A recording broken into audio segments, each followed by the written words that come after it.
오늘 하나님께서 저희들에게 주시는 은혜의 말씀은 에베소서 5장 18절입니다. 에베소서 5장 18절 한 절입니다.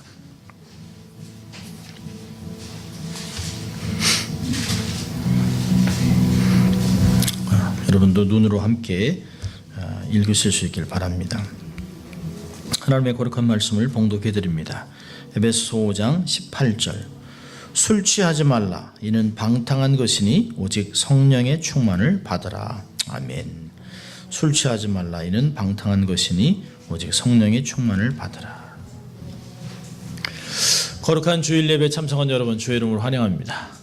참 반갑습니다. 우리 오래간만에 한번 해볼까요? 주에 있는 분들에게 반갑습니다. 참 잘 오셨습니다. 잘 지내셨죠? 예, 사랑하고 축복합니다. 예, 그렇습니다.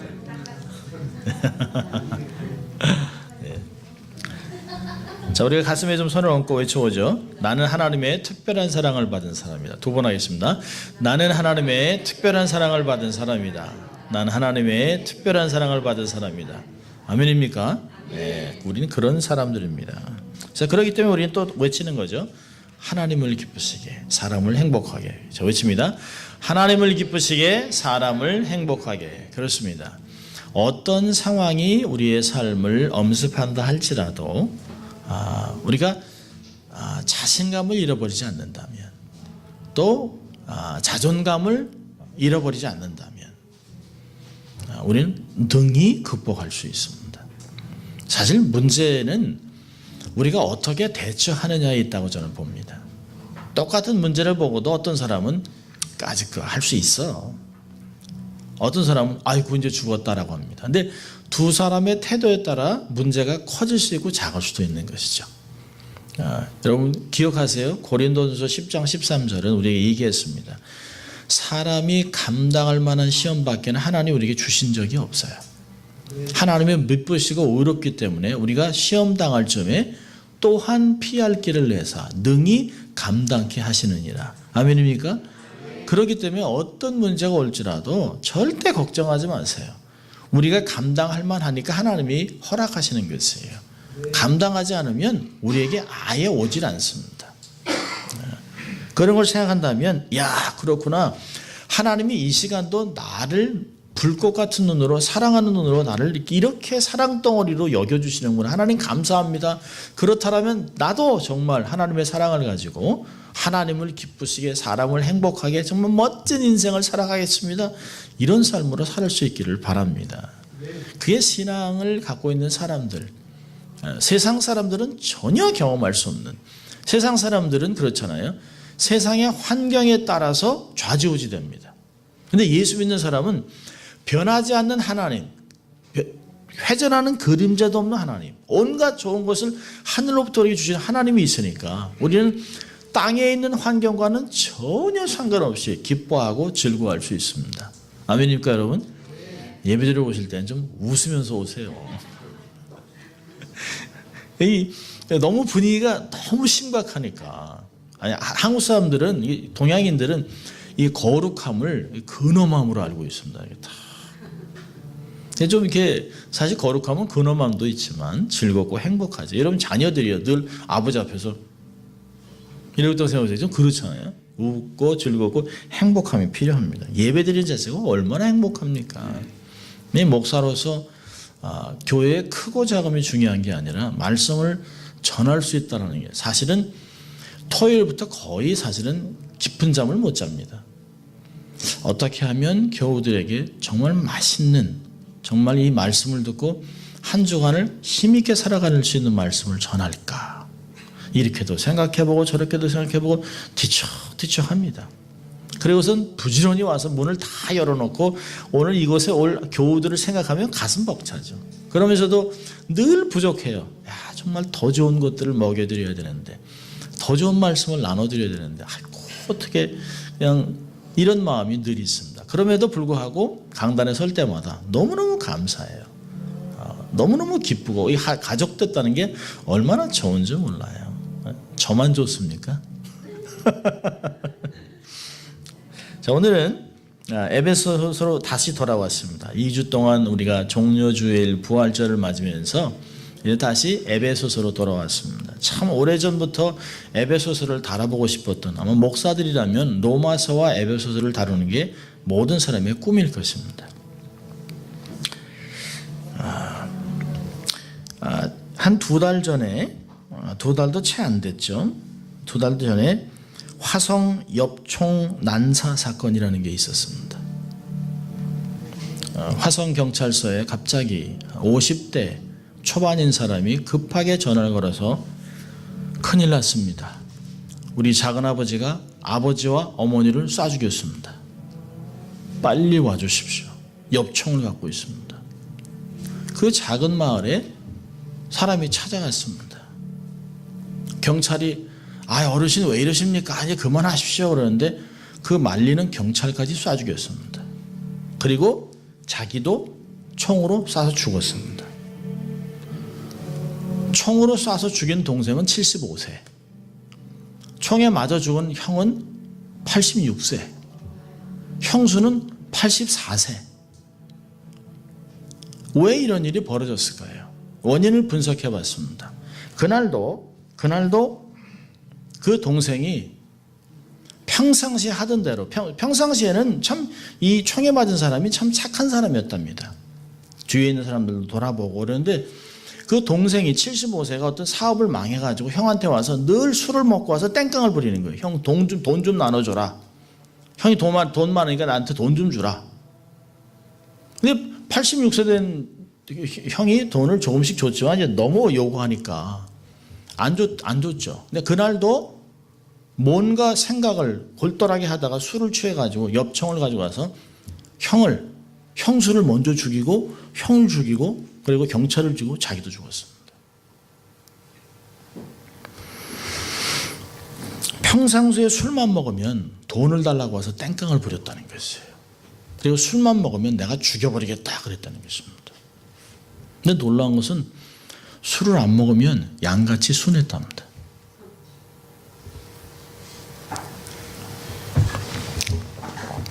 기사의 제목이 술이 웬수.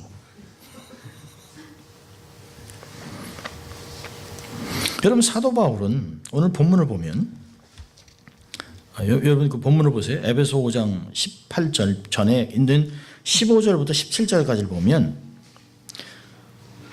그런즉 너희가 어떻게 행할 것을 자세히 주의하여 지혜 없는 자 같이 말고 오직 지혜 있는 자 같이 하여 세월을 아끼라. 때가 악하니라. 그러므로 어리석은 자가 되지 말고 오직 주의 뜻이 무엇인가 이해하라. 한국말에는 없습니다만 또한 카이라고는 헬라 단어를 썼어요. 또한 그리고라고는 강조가 있습니다. 그리고 술 취하지 말라. 이는 방탕한 것이니 오직 성령의 충만을 받아라. 이렇게 18절은 기록되어 있습니다. 사도 바울은 지혜 없는 자가 되지 않기 위해서 어리석은 자가 되지 않기 위해서 방탕으로 인도하는 삶을 낭비하는 술에 취하지 말고 오직 성령의 충만을 받아라 라고 명령하고 있습니다. 오늘 이야기하고 있어요. 술 취하지 말라 이는 방탕한 것이니 방탕하게 하지 않은 술을 취하지 말라라고 얘기합니다. 사실 두 가지 큰 명령을 해요. 하나는 부정적인 명령, 하나는 긍정적인 명령. 사실은 어디다가 더 힘을 실어야 될까요? 성령 충만에 더 힘을 실어야 합니다. 술 취하지 말라고 하는 명령을 하는 이유가 있습니다. 사도 바울이. 여러분 3절을 보세요. 3절을 보면 음행과 온갖 더러운 것과 탐욕은 너희 중에서 그 이름이라도 부르지 말라. 이는 성도의 마땅한 바니라. 누추함과 어리석은 말이나 희롱의 말이 마땅치 아니하니 돌이켜 감사하는 말하라. 너희도 이것을 정령히 알거니와 음행하는 자나 더러운 자나 탐하는 자나 곧 우상 숭배자는 다 그리스도와 하나님 나라에서 기업을 얻지 못하나니. 또 11절 보세요. 너희는 열미 없는 어둠의 일에 참여하지 말고 도리어 책망하라. 저희의 은밀히 행하는 것들은 말하기도 부끄러움이라. 그리고 15절에서는 지혜 없는 자 같이 살지 말고 또 세월을 아끼고 어리석은 자가 되지 말라고 10절에 얘기하고 있습니다. 술은 뭘까요? 술은 죄악된 본성을 깨우는 거예요. 술은 우리 안에 숨어 있는 정말 괴물 같은 본성을 키우는 거예요. 이런 평상시에도 얌전한 사람이 술을 딱 먹으면 아니 어떻게 저런 사람이 저러고 살았지라고 할 정도로 술사라고 그러죠. 술사. 주사.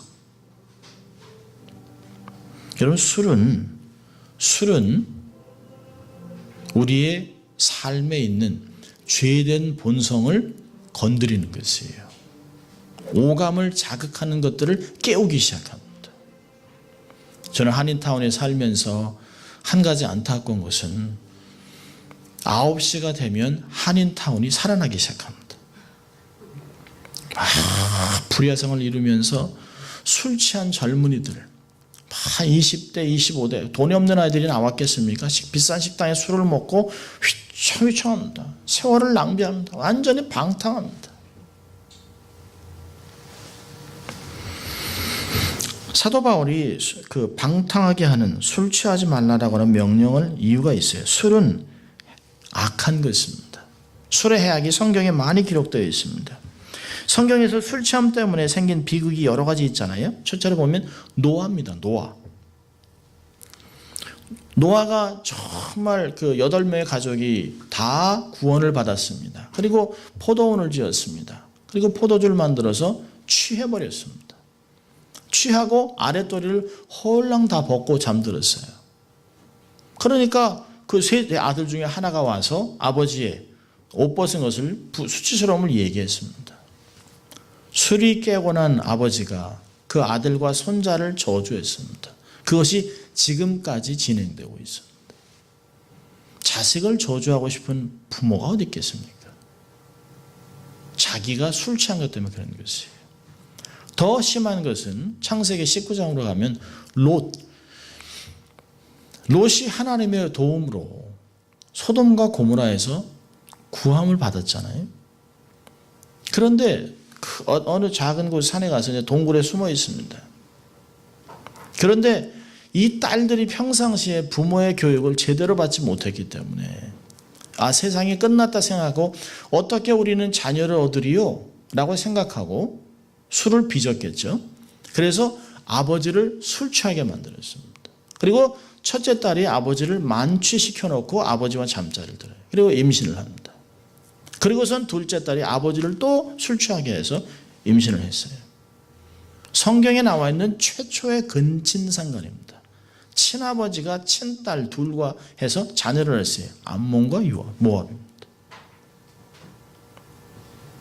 이게 얼마나 무섭습니까? 하나님의 도움을 받았는데도, 하나님의 구원을 받고서도 술 취함 때문에 삶이 아주 파괴되어 버렸습니다. 다니엘서 5장을 보면 벨사살이라는 왕이 있습니다. 대단한 왕이죠. 엄청난 권세를 누렸습니다. 그런데 이 사람이 술이 취해가지고 하나님의 성전에서 사용하는 도구들을 가져다가 술을 마시기 시작했습니다. 그리고 많은 사람들에게 그걸 막 나눠줬어요. 그러니까 하나님의 손이 와서 그거를 썼습니다. 너는 하나님의 달아보기에 부족하다. 그날 밤에 페르시아가 와서 그를 죽이고 나라가 전복되어 버립니다. 여러분 술 때문에 얼마나 어려운 일을 당합니까? 그 당시에 최고의 강대국의 왕이 술 취함 때문에 그날 죽어버립니다. 나라를 다 잃어버려요. 여러분 고린도전서 11장을 보면 23절부터 29절까지 보면 늘 제가 성찬식을 할 때마다 읽는 구절이에요. 근데 거기 경고하는 게 있어요. 배고픈 사람 미리 먹으라는 거예요. 와서 성찬식에 와서 포도잔을 막 벌컥벌컥 마시면서 술 취해서 만취 상태로 가지 말라는 것이에요. 그렇기 때문에 어떤 사람은 죽기도 하고 어떤 사람은 잠들었다는 것이에요. 어떤 사람은 몸에 병이 생겼다는 것이에요. 여러분 놀란 것은 이 에베소서 5장 18절에 술 취하지 말라는 불신자에게 하는 이야기가 아니에요. 예수 믿는 사람들에게 하는 얘기예요. 특별히 뭐예요? 이전에 그러한 술 취함을 경험했던 사람들이에요. 이방인들입니다. 이방인들이 예수님을 영접했어요. 근데 그 삶이 변하지 않습니다. 신앙생활을 하는데도 처음에 얼마나 뜨겁습니까? 정말 하나님을 사랑하고 모든 것을 헌신해서 바쳐서 주를 위해 살겠다고 하는 초신자들의 삶이 어느 한순간부터 무뎌지기 시작합니다. 그리고 어떤 일이 생겨요? 서서히 내가 옛날에 알았던, 몸이 경험했던, 삶에서 경험했던 세상 맛들을 자꾸 하나둘씩 건드리기 시작합니다. 근데 그 맛은 좋은 거예요. 맛있는 거예요. 재밌는 거예요. 오감을 자극하는 것들이에요. 그러니까 마치 내가 성령의 인도하심을 따라 하나님의 능력의 인도함에 따라 내가 절제시켜 놓았던 본성을 풀어놓는 것입니다. 여러분 술에 대한 경고를 들어보세요. 잠언서 20장 1절을 보면 포도주는 조롱하게 하는 것이요 독주는 날뛰게 하는 것이라. 누구든지 그것들로 말미암아 속는 자는 지혜롭지 아니하니라. 술이 취하면 지혜로울 수가 없다는 거예요. 날뛴다는 것이에요. 또요. 잠언서 23장 29절부터 33절 보면 재난이 누구에게 있느냐? 슬픔이 누구에게 있느냐? 다툼이 누구에게 있느냐? 제잘거림이 누구에게 있느냐? 까닭없는 상처가 누구에게 있느냐? 붉은 눈이 누구에게 있느냐? 오랫동안 포도주에 머무른 자들에게 있고 섞은 포도주를 구하러 다니는 자들에게 있느니라. 너는 포도주가 붉거나 잔에서 제 빛깔을 내거나 스스로 똑바로 움직일 때 그것을 바라보지 말라. 그것이 끝내는 뱀같이 물고 독사같이 쏘나니. 그렇죠? 결국에는 삶이 무너진다는 것이에요. 여러분, 주님의 재림은 노아의 홍수 때와 비슷할 거예요. 노아 때나 롯의 그 때와 같을 것이라고 주님이 말씀하셨는데 뭘까요? 두 사람이 다 술 취한 사람들입니다. 노아나 롯과 다 술 취해서 실족했던 사람이에요. 비싼 값을 치렀습니다. 누가복음 21장 33절에 마지막 때를 이렇게 얘기합니다. 주님께서 너희는 스스로 주의하라. 그렇지 아니하면 언제라도 너희 마음이 과식과 술 취함과 이 세상 삶의 염려로 무겁게 되어 그날이 알지 못하게 너에게 임할까 염려하노라. 그렇죠? 세 가지를 얘기합니다. 과식. 여러분 사람들이요. 조금 편해지니까 맛있는 걸 먹으러 2시간, 3시간씩 돌아다녀요. 한국에서도 보니까 제가 한국에 한번 집회를 하다 갔는데 어디 맛있는 데 저를 데려간다고 하는데 1시간 반을 갑니다. 제가 분노했어요. 배고파서 분난 것도 있지만 아니 이런 시간을 낭비하냐는 것이에요. 그 먹는 거 한 끼 먹고 주를 위해 먹는 건데. 그러니까 온갖 좋은 어떤 사람은 그 대구의 어떤 그 식당이 짬뽕이 맛있다고 그러니까 서울에서 짬뽕을 먹으러 내려온다는 거예요. 그러면서 짬뽕 뭐 한국의 뭐 3번째 어디 먹는 거 탐, 그리고 과식. 여러분 적게 먹어서 문제는 거의 없습니다. 과식의 문제죠. 둘째는요, 술 취함. 한국 사람은 술을 즐기는 게 아니라 술을 취하게 먹습니다. 그리고 얼마나 술 때문에 요즘은 술 때문에 묻지마 살인이 한국에 굉장히 많습니다. 그리고 세상의 염려, 걱정, 근심으로 삶이 무너져 내린다는 것이에요. 신앙생활을 하면서도 우리의 삶은 이런 걸로 무너집니다. 먹는 것, 술 취함, 세상의 염려로 무너지는 것이에요. 여러분 세계적인 부호 깁스는 아주 가난한 가정에서 태어났습니다. 그래서 큰 부자가 됐는데요. 하루는 손님이 그에게 찾아왔습니다. 어떻게 하면 당신같이 부자가 될 수 있겠습니까? 그 비결을 좀 알려줄 수 있겠습니까? 아 그럼요. 알려줄 수 있습니다. 3가지만 하십시오. 첫째, 고난과 고생을 두려워하지 마십시오. 둘째, 하나님과 말씀을 반드시 믿으십시오. 그리고 셋째, 술을 멀리 하십시오. 그저 그 사람이 듣고 그거 다 아는 건데요. 근데 그 깁슨이 정색을 하면서 그랬습니다. 아는 것과 행하는 것은 다릅니다. 모든 사람이 알지만 행하지 않는다는 것이에요. 술의 지배를 받지 마십시오. 여러분의 죄의 본성을 깨우고 죄를 먹이는 Do not feed your monster inside. 성경은 그렇게 얘기합니다. 자신을 방탕하게 하고 주님이 주신 삶을 낭비하고 비참하게 생을 마감하게 할 그 술에 지배받지 말라는 것입니다. 불신자에게 주는 경고가 아님을 우리는 다시 깨달아야 합니다. 자, 두 번째로는요. 긍정적인 우리에게 주시는 명령은 뭘까요? 그러나 너희는 오직 성령의 충만을 받으라. 반대입니다. 반대.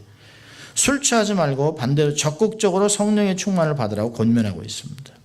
하나님의 자녀로 하나님을 닮아가고 하나님의 사랑을 받고 빛의 자녀로 삶을 살아가기 위해서는 술 취하면 절대로 안 되는 것이에요. 오히려 그렇게 삶을 살기 위해서 자기의 본성을 억제하고 하나님의 성품을 닮아가고 이 세상에서 하나님의 나라를 드러내고 하나님의 전권대사로 삶을 살아가려면 성령의 도우심을 온전히 받아야 된다는 것이에요.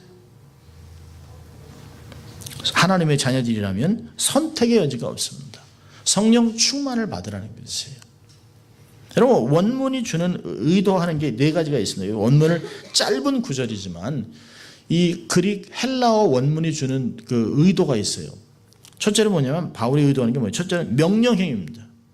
오직 성령 충만을 받으라. 명령을 썼기 때문에 적극적인 책임이 우리들에게 있습니다. 반드시 순종해야 됩니다. 성령 충만은 받아야 되는 것이에요. 두 번째는요, 복수형입니다. 너희들이라고 얘기했습니다. 특수한 몇몇 사람, 몇몇 중직자들, 목회자, 이렇게 중직자들만이 아니에요. 모든 예수 믿는 사람들은 다 성령 충만을 받아야 합니다. 세 번째는 수동형입니다. 성령 충만을 누리라가 아니에요. 성령 충만을 받으라는 거예요. Be filled with the Spirit. 그러니까 우리가 사모하지만 계속해서 누구에게요? 하나님으로부터 필링을 받아야 된다는 것이에요. 우리가 주장하는 것이 아니라 하나님이 우리의 삶에 계속해서 충만함을 주시기 때문에 우리가 준비되어 있어야 된다는 것이에요.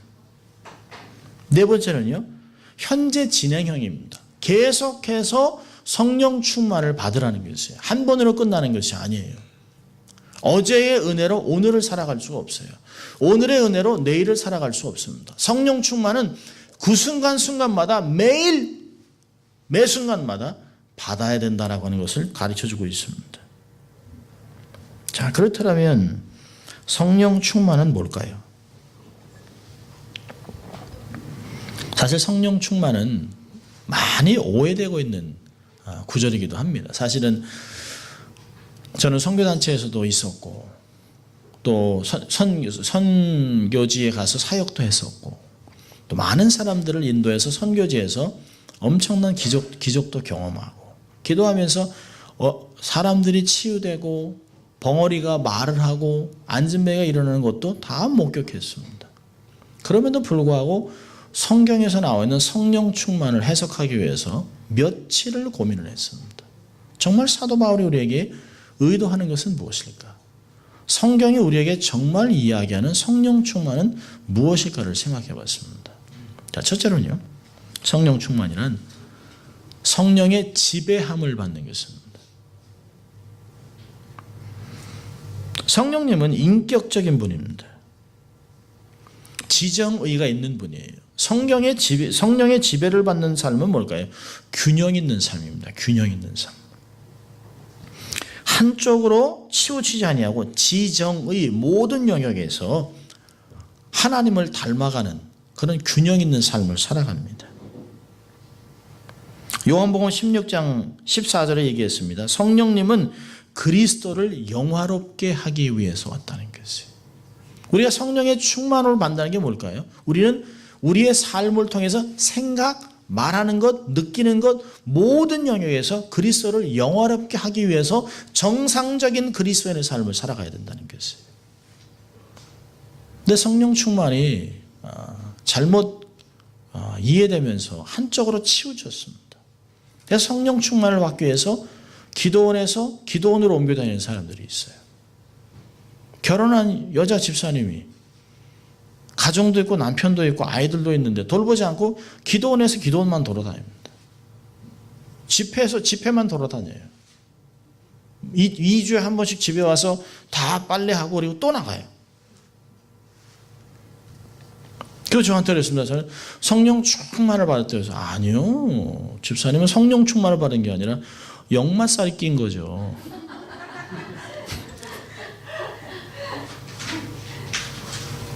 이해를 잘못하는 것이에요. 여러분, 사람은 부르심이 있어요. 부르심.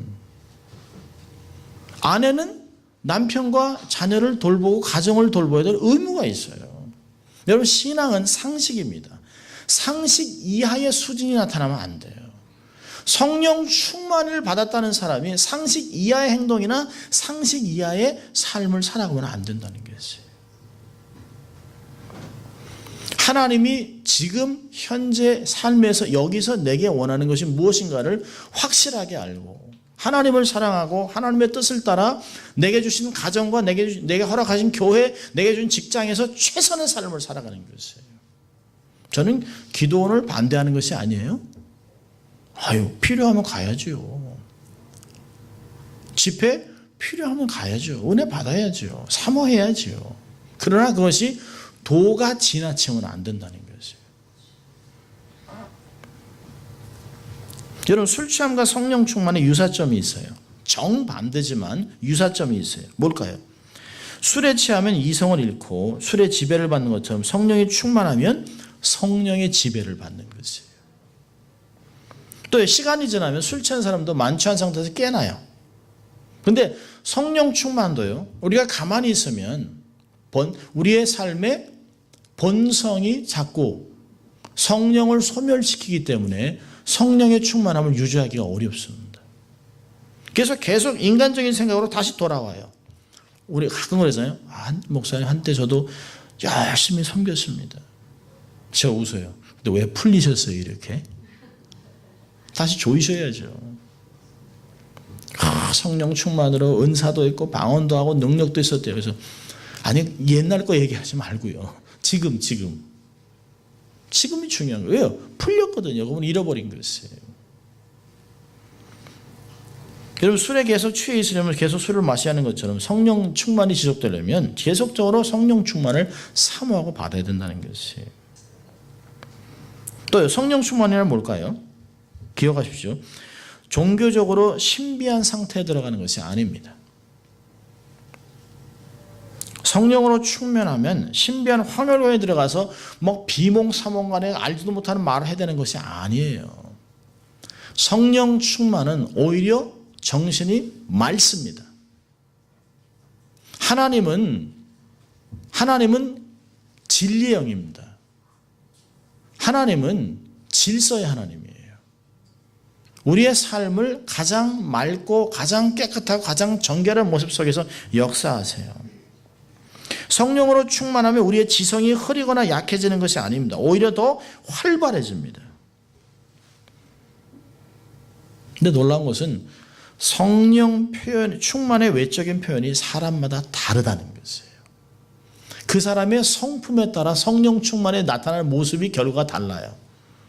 괄괄한 사람은 막 기도할 때도 우와 막 기차통 삶아먹은 것 같이 막 이러고 기도합니다. 근데 평상시에 온유하고 조용한 사람은 성령 충만을 경험해도 아주 온유하게 조용하게 그렇게 기도합니다. 그러니까 어떤 사람이 이렇게 돼야 된다라고 하는 것은 잘못된 것이에요. 사람의 성품에 따라, 사람의 본질에 따라, 사람의 경험에 따라 성령 충만이 다르게 나타난다는 것이에요. 여러분, 마치 다른 무당같이 신에 취해가지고 알 수 없는 걸 해대는 그런 게 성령 충만이 아니에요. 성령 충만은 오히려 정신이 아주 맑습니다. 그리고 마음이 평안합니다. 그리고 삶에서 하나님을 사모하고 하나님을 경배하고 하나님을 높여드리고 싶은 마음이 충만해집니다. 성령 충만이 반드시 적극적인 방법으로 표현된다라고 하는 어떤 주장에 여러분이 넘어가지 마세요. 다 달라요. 이런 주장 때문에 사람들이 갈등을 갖는 것이에요. 그렇지 않아요. 아니, 조용한 사람에게 당신 성령 충만 받아봐 불덩어리대.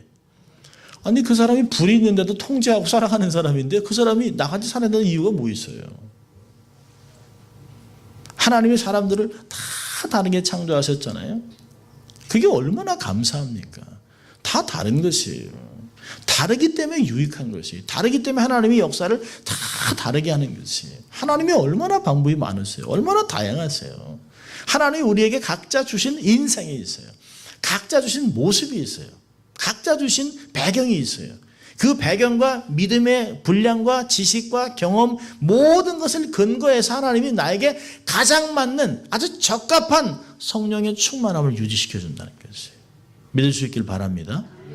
나도 저 사람 같이 해야지. 그러지 마세요. 그럴 필요 없어요. 자, 세 번째로 성령 충만은 뭘까요? 영적인 예민한 삶을 의미하는 것이에요. 성령 충만이라는 건 뭐예요? 하나님과 지속적으로 연결되어 있다는 거예요. 커넥트되어 있다는 것이에요. 마치 좋은 그 기계가 있는데 전기를 꽂지 않으면 안 되잖아요. 얼마나 재밌는 그 이야기였는지 몰라요. 터키에서 처음으로 자동차를 생산했습니다. 그래가지고 온 국민이 우리나라에서 드디어 자동차를 개발했다. 막 이래가지고 이제 대통령이 시승하기로 했어요. 대통령이 막 국민 카메라가 다 보고 이제 막 그래서 이제 대통령이 차를 탁 타고 이제 부릉 해서 백성 와 뭐 터키 만세 막 이랬습니다. 근데 자동차 조금 가다가 푹 꺼져 버렸어요. 그 대통령의 얼굴이 푸럭푸럭합니다. 장관하고 비서가 깜짝 달려왔어요. 왜 그러냐 했더니 그 비서 와서 너무 긴장해서 기름을 안 넣어놨습니다. 아무리 좋아야 소용없어요. 아무리 좋아야. 그 좋은 차를 개발해서 가스를 넣어놔야지, 기름을. 그러니까 우리가 아무리 이 삶이 있어도 하나님과 연결이 안 돼 있거나 하나님이 우리의 삶에 에너지 공급하는 라인이 끊어져 있다면 아무 소용이 없는 것이에요. 여러분 이제 베드로전서 2장을 보세요. 베드로전서 2장. 죄송합니다. 고린도전서 2장 9절부터 보면 성령 충만이 어떤 것인가를 이야기하고 있습니다. 고린도전서 2장 9절부터 16절까지. 기록된 바 하나님이 자기를 사랑하는 자들을 위하여 예비하신 모든 것은 눈으로 보지 못하고 귀로도 듣지 못하고 사람의 마음으로도 생각지 못하였다 함과 같으니라. 오직 하나님의 성령으로 이것을 우리에게 보이셨으니 성령은 모든 것 곧 하나님의 깊은 것이라도 통달하시느니라. 사람의 사정을 사람의 속에 있는 영외에는 누가 알리요? 이와 같이 하나님의 사정도 하나님의 영외에는 아무도 알지 못하느니라. 우리가 세상의 영을 받지 아니하고 오직 하나님께로 온 영을 받았으니 이는 우리로 하여금 하나님께서 우리에게 은혜로 주신 것을 알게 하려 하심이라. 우리가 이것을 말하거니와 사람의 지혜에 가르친 말로 아니하고 오직 성령의 가르친 것으로 하니 신령한 일은 신령한 것을 분별하느니라. 육에 속한 사람은 하나님의 성령의 일을 받지 아니하나니 저희에게는 미련하게 보이며 또 깨닫지도 못하나니 이런 일은 영적으로야 분별함이니라. 신령한 자는 모든 것을 판단하나 자기는 아무에게도 판단을 받지 아니하느니라. 누가 주의 마음을 알아서 주를 가르치겠느냐. 그러나 우리가 그리스도의 마음을 가졌느니라. 보세요. 12절에 보니까 하나님의 영을 받은 자가 하나님께서 우리에게 은혜로 주신 것을 다 안다는 것이에요. 우리가 그리스도의 마음을 소유했던 성령 충만은 뭐예요? 하나님의 마음을, 그리스도의 마음을 소유하는 것이에요. 그러니까 하나님의 생각들을 알아가고 내면을 통제받으면서 나의 인격, 생각 모든 것을 주님께 주장할 수 있도록 내어드리고 주님이 우리의 생각을 주장하는 것이에요. 영적으로 민감하게 살아가기 때문에 세상에서 주어진 기회를 선용하고 지혜롭게 삶을 살아가고 영광스러운 삶을 살아가게 되어 있습니다. 너무 잘 알고 있기 때문에 자신을 의지하지 않습니다. 우리가 성령 충만을 받아야 되는 이유가 이런 것입니다. 내 힘으로는 세상을 이길 수 없기 때문에 성령의 능력을 사모하는 것이에요.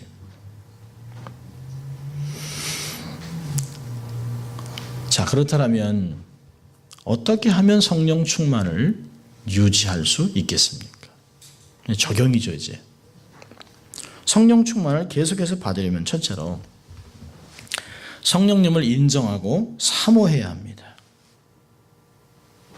특별히 이제 그 장로교회나 이게 보수교단은 성령의 역사는 초대교회로 끝났다라고 치부합니다. 그런데 이제 극단적인 그 어떤 단체나 이런 것은 성령님이 계속 말씀하셔서 성경은 계속 쓰여지고 있다. 이건 다 극단적인 것이에요. 우리는 중도의 것을 취해야 됩니다. 삼위일체 하나님의 성령님, 그 하나님을 인정하고 그분을 사모해야 합니다. 하나님, 예수님, 성령님께 목말라 하셔야 돼요. 주님이 초청하셨어요. 요한복음 7장을 보면 누구든지 목마른 자는 다 내게로 와라 마서 마시라는 것이에요. 영적인 해가람을 얻기 위해서는 성령님을 사모해야 됩니다. 생수가 되시는 내 삶에 성령이 불러오셔서 내 속 안에 있는 죄적인 모든 균을 살균할 수 있는 능력, 그분을 사모해야 됩니다. 자, 두 번째로는요, 성령 충만을 받으려면 자기 자신을 하나님께 드려야 됩니다.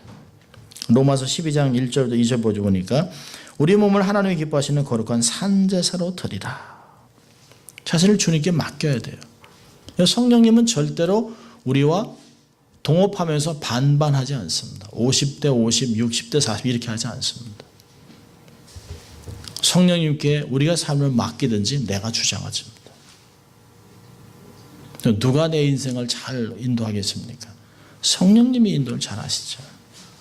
100% 드려야 합니다. 거룩한 산 제사로 드리라고 합니다. 여러분, 삶에 틈이 있다는 게 얼마나 위험한지 아세요? 삶에 틈이 있으면 문틈으로 찬바람이 들어와서 사람이 감기 드는 것이에요.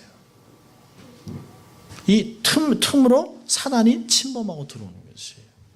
하나님이 가인에게 가인 내 죄를 다스려라. 내 마음 앞에 죄가 너를 삼키려고 틈을 보고 있다고 얘기하고 있습니다. 에베소 4장 26절에 뭐라고 합니까? 부온이 나도 하루를 넘기지 마라. 틈을 주지 말라. 사단에게 틈을 주지 말아라. 주님께 드릴 때 100% 드리세요. 100%. 여러분, 사람과도 사랑이 그렇잖아요. 나는 당신하고 결혼해서 살면서 90%의 사랑만 주겠다. 그 사랑의 아내가 고마워요 90이니 이런 사람이 어디 있습니까? 10은 어디다 쓰겠다는 거야 이거. 그렇잖아요. 100%. 100%가 아니면 가짜입니다. 주님께 100% 주세요. 100%. 세 번째는요, 철저하게 순종해야 됩니다. 이 철저하게 순종한다는 건 뭘까요? 갈라디아서 5장 16절 보면 성령 안에 거하는 거예요. Walk in the Spirit. 성령 안에서 한 발자국 한 발자국씩 걷는 것이에요. 우리는 주님과 동행한다고 하면서도 주님을 이끌려고 합니다. 빨리빨리 몰아붙이려고 합니다. 그러지 마시라는 거예요. 천천히 그분과 동행하세요. 동행함을 배우세요. 네 번째로는 정결한 삶을 살아야 됩니다. 하나님의 거룩한 영은 절대 죄와 공존하지 않습니다. 더럽고 추한 삶에 성령님이 역사할 수가 없습니다. 깨끗한 삶을 살기 위해서는 철저한 회개가 필요합니다. 내가 더럽다, 내가 죄졌다라고 생각하는 그 순간마다 항상 회개해야 됩니다. 잘못된 이단들은 그렇게 가르칩니다. 평생 예수 믿을 때 한 번만 회개하면 된다. 구원파가 그렇게 가르쳐요? 그렇지 않아요. 언제 손 씻나요? 내가 더럽다고 생각하면 그때부터마다 씻어야죠. 언제 회개하나요? 내가 하나님 앞에 정말 죄졌다고 생각할 때 그때부터마다 회개를 해야죠. 평생 하는 것이에요. 평생. 말씀과 기도로 자신을 정결케 유지해야 됩니다. 베드로전서 1장 22절을 보면 진리를 순종함으로 우리의 영혼이 깨끗해진다고 얘기합니다. 말씀을 열심히 읽고 기도하면 우리의 심령이 깨끗해져요. 심령이 깨끗한 곳에 하나님의 거룩이 흐릅니다. 성령이 우리의 삶을 역사해요. 거룩한 하나님의 영이 우리의 삶에서 거하시면서 통치하게 됩니다. 성령 충만은 한 번으로 그치면 안 돼요. 다음 주는 성령 충만의 결과에 대해서 19절 20절을 보려고 합니다. 계속적으로 매 순간 성령의 인도하심을 받고 살아간다면 우리는 5장 1절에 얘기한 대로 하나님의 형상을 닮아가고 하나님을 본받는 자가 돼서 정말 8절 9절에 빛의 자녀로 삶을 살아가게 되고 이 세상에서 지혜로운 자로 세월을 아끼면서 하나님의 뜻을 분별하고 놀라운 삶을 살아갈 수 있다는 것입니다. 매 순간마다 한 번으로 끝나는 것이 아니에요. 여러분 사랑 아내한테 사랑할 때 그런다는 경상도 사람이 그런다는 거 아닙니까? 내 네 사랑한다. 이 말 자꾸 들으려고 애쓰지 마라. 평생 유용하다. 그렇지 않죠. 사랑한다면 늘 고백해야죠. 성령님에게도 성령님 제가 부족합니다. 함께 해주세요. 더 갈망하는 그런 삶으로 살아간다면 성령님이 우리의 삶을 우리가 영혼을 만족시켜주면서 우리를 행복하게 멋지게 하나님의 신부로 하나님의 사람으로 하나님을 대표하는 자들로 삶을 살아갈 수 있도록 도와주실 것입니다. 한 주간을 하나님의 사람으로 하나님의 나라를 드러내고 하나님의 정권대사로 한 주간을 세상에서 살아가는 여러분 될 수 있기를 주의 이름으로 축원합니다. 기도하겠습니다. 하나님 아버지 감사합니다. 오늘도 이 세상을 살아가면서 우리가 어떤 모습으로 삶을 살아갈까를 말씀해 주신 주님 감사합니다. 하나님 우리를 방탕하게 하고 삶을 낭비하는 술 취함에 우리의 삶을 맡기지 않게 하시고 오히려 맑은 정신으로 하나님을 사랑하고 성령 충만을 받아 하나님의 역사를 감당하는 귀한 종들이 다 될 수 있도록 하나님 축복하여 주시옵소서. 감사하고 예수님 이름으로 기도합니다. 아멘.